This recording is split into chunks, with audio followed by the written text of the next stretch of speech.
All right, so new to the channel, man, please by all means hit the subscribe button, like, share my videos. So I'm gonna break something down to you guys concerning family court judges. And a lot of you guys, first I want to say this. Everybody that is advocates of this thing should execute a method in which they used that was successful to them. Right? I use and execute and have in my arsenal all the methods that was successful to me. This is why when individuals hire me,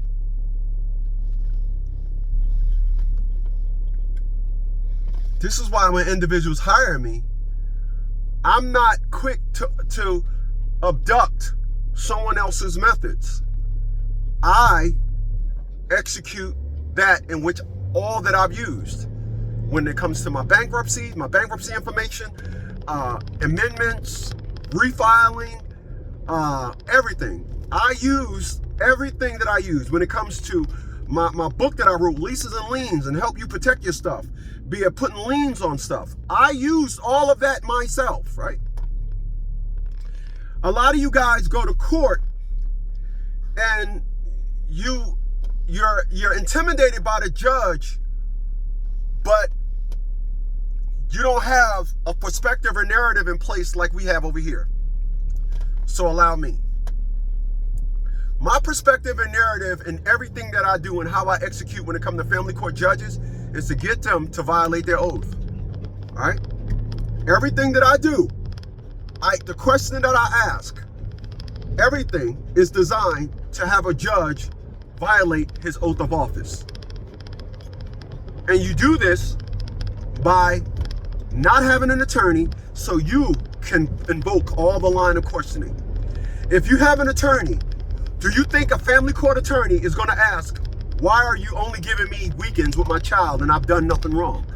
Do you think a family court, have your family court attorney show you the motion with the court stamp on it that was filed in the court transcripts of that court hearing? They don't do that. It's simple, and they don't want to do that. A lot of you guys will believe in the power that a family court judge have, but not believe in the invulnerability that he also have. For example, he may be a family court judge and it may be up to him. Yep, that's true. It may be up to him. He can decide. Yeah, there's no jury. Yep, got all that. But if you ask him why they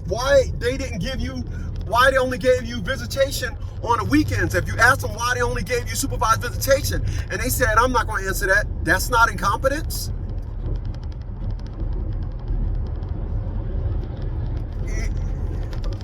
Do you not think it's childish when you ask a child, why did you do that? And they say, I don't know. So you won't ask a judge why he or she did that? You won't ask? And they can't use, I don't know. And then say, okay, well, you say, okay. And then when they answer the question, you say, well, that's not possible because of that. And then that. And then you create a chain line of bias. I don't believe in the power of a family court judge like you do. I don't believe in it. I don't.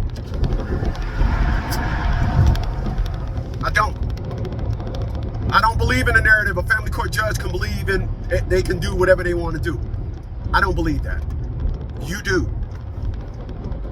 Your attorney will tell you, and like what I said in part one, we'll see what the judge say.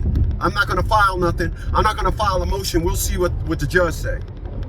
That's what I said in part one. But that's what you do. I don't believe in that. I don't. I believe hearing officers and all these people, they're put in place so you don't get to the king, the judge. They do all the dirty work and all the deeds of the judge so the judge can remain unscathed. This is why you got to get to the judge.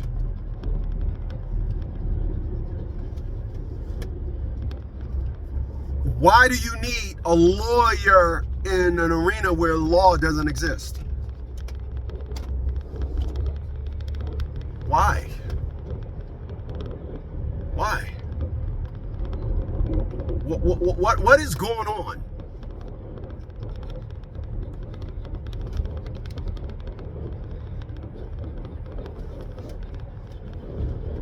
You have to ask yourself that. You have to ask yourself that. You do. You have to ask yourself that.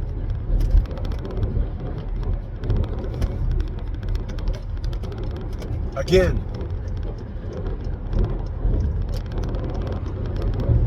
I will never believe in the power of a family court attorney. I will never believe in the power of a family court judge. If you want to tell me XYZ went there, they took his kids. If you want to tell me, yeah, the judge did that. If you want to tell me that, I'm going to tell you they had an attorney. And the attorney did that. The judge ain't do that. The judge just co-signed it. I said this in part 1. And now you got to ask the judge. If you're going to tell me that a judge is going to sign off on an order that all the information was wrong, then you got to get that attorney. You got to get that judge. You got to ask that judge. What like I did. Remember, when I went to court because Atia LaShawn Bradley put a restraining order against me, against my radio show. I had not seen this woman in 6 years prior to this, hadn't said nothing to her in 6 years, but she puts a restraining order on me, and the courts thought that I was going to walk into a courtroom and ask them and participate by submitting evidence. So the first thing that I was asked after not seeing Atia LaShawn Bradley for 6 years, do you want to submit, 6 years prior to her filing it, then 2 years finding out 2 years later that there was a restraining order. So 8 years total, I walk into a courtroom only for a judge to tell me, you don't want to submit no evidence? I told that judge, evidence for what? I'm not here to participate in this. I'm here to try to get an idea why you gave her a restraining order based on this evidence. I'm here because of you. I'm here to put you in your place. I don't care what she did. She's going to be a dummy. And that's what it's all about.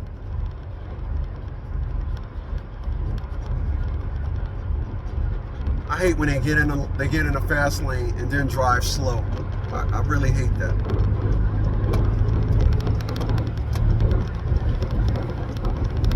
Unfucking believable. So I find that amazing and always will. I'm not going to allow a family court judge to try and act as if they are superior to me. When I committed a crime and I need to throw myself at the mercy of the court, that's different. But I'm not walking into no family court respecting no judge. It's not happening. I've never done that and never will. You can go ahead and do that. I'll never do that. Never. I'll never do that. I'm going in there with 100% pure grade A arrogance. Arrogance. Arrogance. That's what I'm doing. I'm not going in there on some old, please don't do this to me. I'm going in there, again, 100% pure arrogance against a family court judge. You hear these people say, oh, a family court judge can do whatever they want. I don't believe that. Again, I don't believe that. I believe you allow them. I believe you get a family court attorney and then you participate in the nonsense. I believe you go in there 100% agreeing with the nonsense that they got in place and you just following them with the nonsense. And you're trying to find some logic in nonsense. Don't get a family court attorney. You don't participate. You start asking questions outside of the curriculum that they have in place. That's why a family court judge will tell you you should get an attorney. That's why they'll tell you that. They want that because they know once you obtain a family court attorney, that family court attorney going to want to keep in good and good likings with the judge.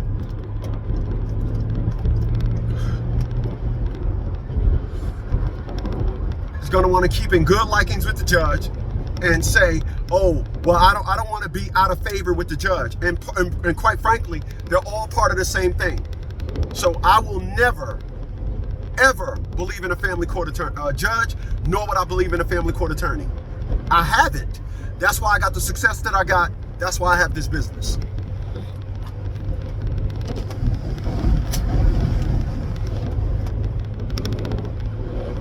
I have had clients put on. I had a client in Texas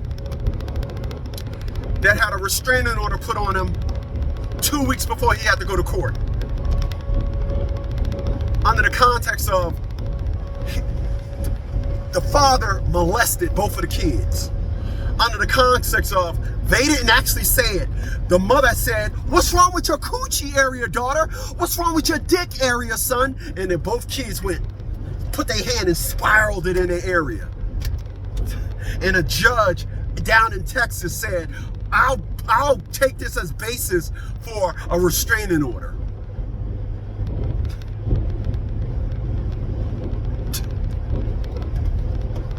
You guys need to stop.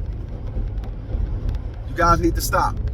All that you go through is on you. All that you believe in is because you believe in it. Yeah, it's because you believe in it. You can go ahead and come up with any narrative to believe the nonsense that you want. Just I don't believe it. When you do a restraining order, when you do a consultation with me, 732-875-9111, I'll leave that information below the video. When you do a consultation with me, please don't think that I'm going to believe that it's the judge's fault or the family court attorney's fault why you accepted the nonsense. You believed in it. That's what you did. I'm going to end it at that.